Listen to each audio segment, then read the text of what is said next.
Hi, I'm Phil Konstantin. In this edition of Travels with Phil, we're traveling back in time to 1977.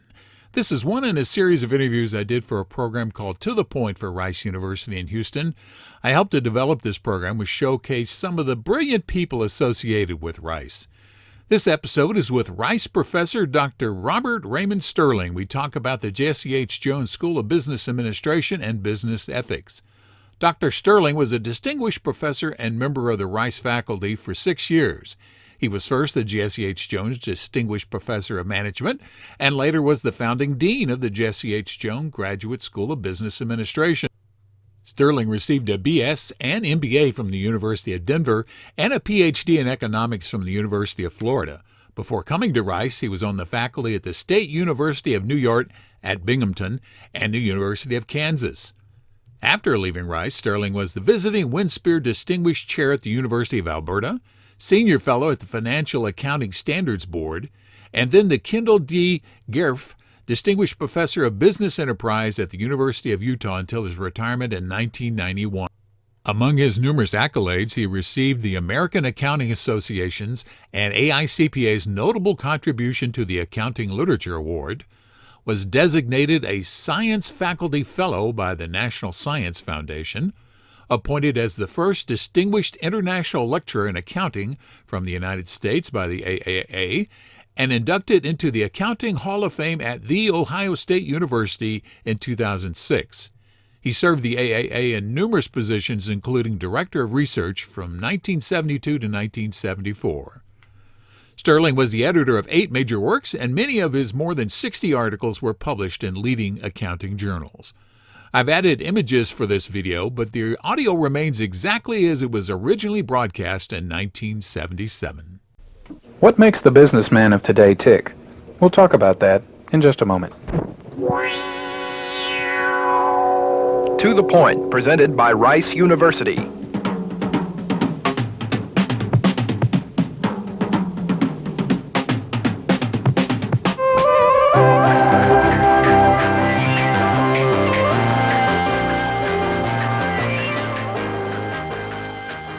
Welcome to the program. I'm Phil Konstantin, and my guest on this program is Robert Sterling, who's Dean of the Jesse H. Jones Graduate School of Administration. Dean Sterling, welcome to the program. Thank you, Phil.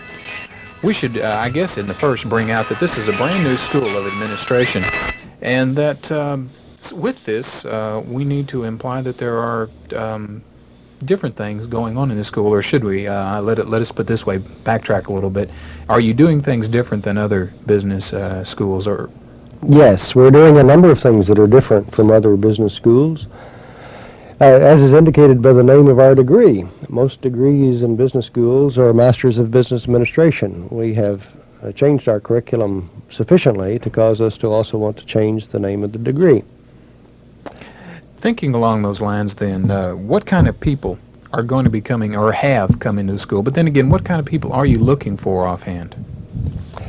Well, we're looking for people of high intelligence, well motivated, who want to become chief executive officers of organizations, whether those organizations be in the public or the private or the not-for-profit sector. Mm-hmm. How is this school set up itself? It is set up as a unit of Rice University as a separate cost center. And what that means is that the school is run like a business. Mm-hmm. If we're a business school, it seems to me that we ought to run it like a business. We're separately financed, make no drains at all upon the general budget of Rice, but instead have all of our own revenues and all of our own expenditures within the school. One comment I've heard is that most chief executive officers come from the accounting departments, and my own information was that they had come from both accounting and sales. But what exactly does this mean? One would think that possibly the lawyers would be the ones that lead up most companies, or that might be one problem or one myth of the thing. But why is it that the accountants wind up running the company?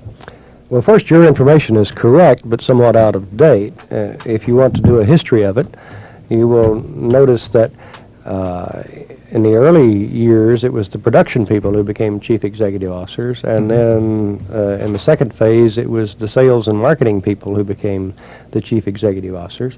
That is to say, it was the age of production first and then the age of marketing second. Mhm. But today, it's the age of information. And in the age of information, we do find that about 44% of the chief executive officers do come from an accounting background. And you're also absolutely right about the lawyers. About another 22% come from a legal background.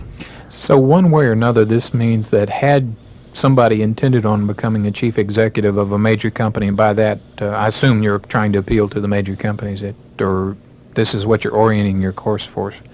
That would probably mean that a strong accounting background would be one of the very strong prerequisites.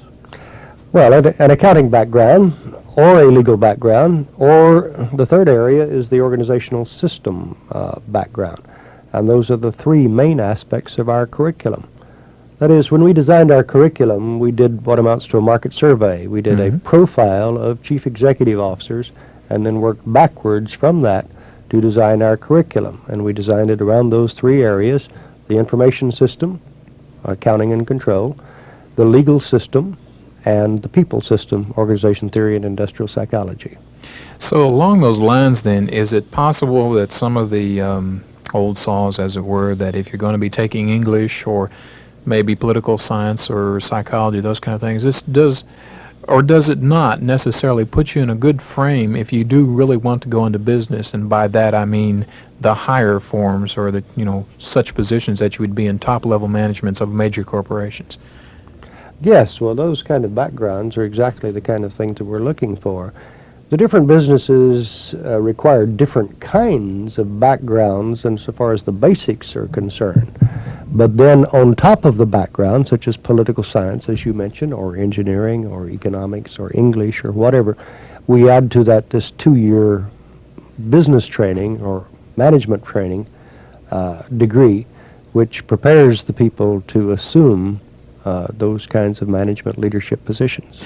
So more in line, should you at the beginning say you are entering the Jones School or any other equivalent school, Harvard or Chicago or Sloan at MIT, should you already have decided what industry or what profession or what agency, if you're thinking about public management, that you had goals to be directed of, or should you merely go in to learn? I mean, is it directed that far into specialization? No, precisely the opposite. When we're talking about the Jones School, one of the things that we have noticed is that we have now, after 100 years of experience and research, we have been able to distill the principles of management so that we do not need to specialize in regard to the kind of organization. Instead, we teach the principles of management, and we think that those principles apply whether you're talking about a not-for-profit institution, a large corporation, an entrepreneurial organization, or a governmental entity. Mm-hmm. So in that way, a lawyer could run General Motors if he had attended one, which is, I believe, the case now. Yes. Or an accountant could run Chrysler, as is the case now. Right. So it works both ways like that. That's right. Something that we had been talking about a little bit earlier, and which sometimes you mentioned to an effect, is that sometimes different parts of different business communities, and this has been highly brought to the front by the Burt Lance problem or situation, depending on whether you consider it a problem, is that people in private industry sometimes have less than favorable opinions of people in public, what would be called industry. Say like the head of HEW may be less than gracious toward the head of Ford or something like that. But then again, I believe the school has shown that they have very common goals and common probable ways of achieving those goals. Is it not true? Yes, it is quite true. The management problems that the secretary of the HEW faces are quite similar to the management problems of that the chief executive officer of a large corporation faces. One of the goals of the school is, given the commonality of the kinds of problems and processes that are utilized here, is to convert the current relationship from an adversary one to a cooperative one. It turns out that currently that most corporate executives think of the Washington bureaucrats as people who are out to harm them in some way, and vice versa. The Washington regulators think that private enterprise is out to bilk the public in some fashion. It turns out that in those cases where there has been cooperation instead of adversary relationships, that it has benefited the public, the business, and the government, everybody. One of the things that the Jones School wants to do is to foster that spirit of cooperation. I believe in the school you do bring up such things as having a person who's particularly planning to go into public institutional chief executiving, I guess is Right. there is no appropriate term there, I guess, or that I can think of at least. But they would spend time in a private industry, and the reverse would be true. If you're going into private industry, you'd spend some time in a public institution. Yes, we plan to institute an internship program where exactly that will be the case. In the summertime, the people who are going into private will intern in public, and the people who are going into public will intern in private. Thinking of that, though, now there are differences there. There is some distinct differences in between the operations at certain levels, obviously are true. What or how can an institution, say in Texas, teach people who will have to be running a corporation in New York the differences between, let us say, the state corporate requirements for Texas and the state corporate requirements for New York? Or is this the kind of thing that you actually deal with? Is this something that should be left to the middle management who will have to deal with the local things? Or, is this something that you have to think about? Are you trying to teach for people who will be working here in the Gulf Coast area, or is this something that can be used internationally? No, it is something that can certainly be used nationally as well as internationally. And we do not get into the details of the specific state requirements of the law. Instead, what we do is to try to give the people a general handle of the law, the framework of the law, so that they can work within the law regardless of what jurisdiction they find themselves within at a given point in time. So we think that our managers will be equally as capable of managing an East Coast organization as they are of managing a Gulf Coast organization. Mm-hmm. So in a sense like that, you can't really say then that training in one particular area is going to preclude you from working in others. Thinking along the lines that, say, here in Texas, you've got a particular organizational need.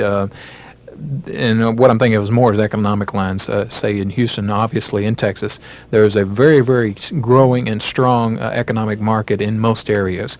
And then again, say in the Eastern Seaboard, this is somewhat going the other way. Their economic base is deteriorating. Now, would this kind of situation change the way that you would approach matters, or is this still, again, you're essentially giving them the tools and then how they implement them is what it is that they're going to have to do in their specific circumstances? Well, no, it certainly doesn't change matters in regard to the curriculum. Again, we think that we have been able to distill these general principles in such a way that they can be applied regardless of type of organization or regardless of geographic location or regardless of whether the economic scene is on the upswing or on the downswing. So we're not concerned about that at all. So they're just learning to operate with all possibilities. Yes. Okay. Thinking back to some things that have happened within the last 2-3 years now, particularly, say, the Lockheed scandal, and this has happened in different areas at different times. And is it the possibility that maybe there wasn't a scandal with Lockheed, that some people will tell you that if you go to Mexico that you can, if you give the police officer a couple of dollars, there's no problem in a minor traffic offense, whereas, if you do that in the United States, it'd be considered bribery, but in Mexico, the salaries are lower, and it's considered a form of gratuity, possibly. Is this possibly something that's been happening in the business community that people may not have, or practices that would appear to be illegal in the United States would be common practices in foreign countries? It's precisely the case as to what has happened. We have the problem in the United States that we have certain, what we consider to be high ethical standards of doing business. Well, other countries have standards that they can also consider to be high, but they are quite different from the standards that we have here. We have things in the United States that we call commissions. We have things in the United States that we call tips. We have things in the United States that we call efficiency payments or efficiency incentives. Well, the fact that they're called different things in different countries does not necessarily mean that they're wrong in the other countries. I'm always reminded of the the analogy of when the missionaries went out and put the pinafores on the bare breasts of some of the South Sea Island girls, I'm not sure that the missionaries had any right to say that we were correct in our manner of dress and that they were wrong, particularly given the differences in the climate. Mm-hmm. And I'm not sure that we have any right in the U.S. to say that we are correct, our morals are correct, and that these foreign morals are wrong. Given the Japanese situation, is that a circumstance where this would apply directly, or it appears that, many people in the United States never really thought much wrong about the Lockheed situation, but it was causing riots and, I believe, quite probably the fall of one government in Japan. Well, yes. Now, when it is, of course, considered to be wrong in a country such as Japan, in that particular case, then it's wrong culturally in Japan as well as being wrong in the United States. Mm-hmm. I'm not concerned so much about that as I am concerned about where it is common business practice, open and above board in a foreign country, but it is not common in the United States. I'm concerned about the United States trying to export its morals to these other countries. So saying we won't give this to you because that's not the way it should be done? That's right. Or to put it another way, it's also a problem of pure economics. The Yankee trader has been known from the beginning of this country as to be the shrewdest and best businessman overseas, whether it be in the port of Hong Kong or in Venice. Well, unfortunately, we're out of time. My guest has been Robert Sterling, who is Dean of the Jesse H. Jones School of Business Administration. I'm Phil Konstantin, and I hope you enjoyed To The Point.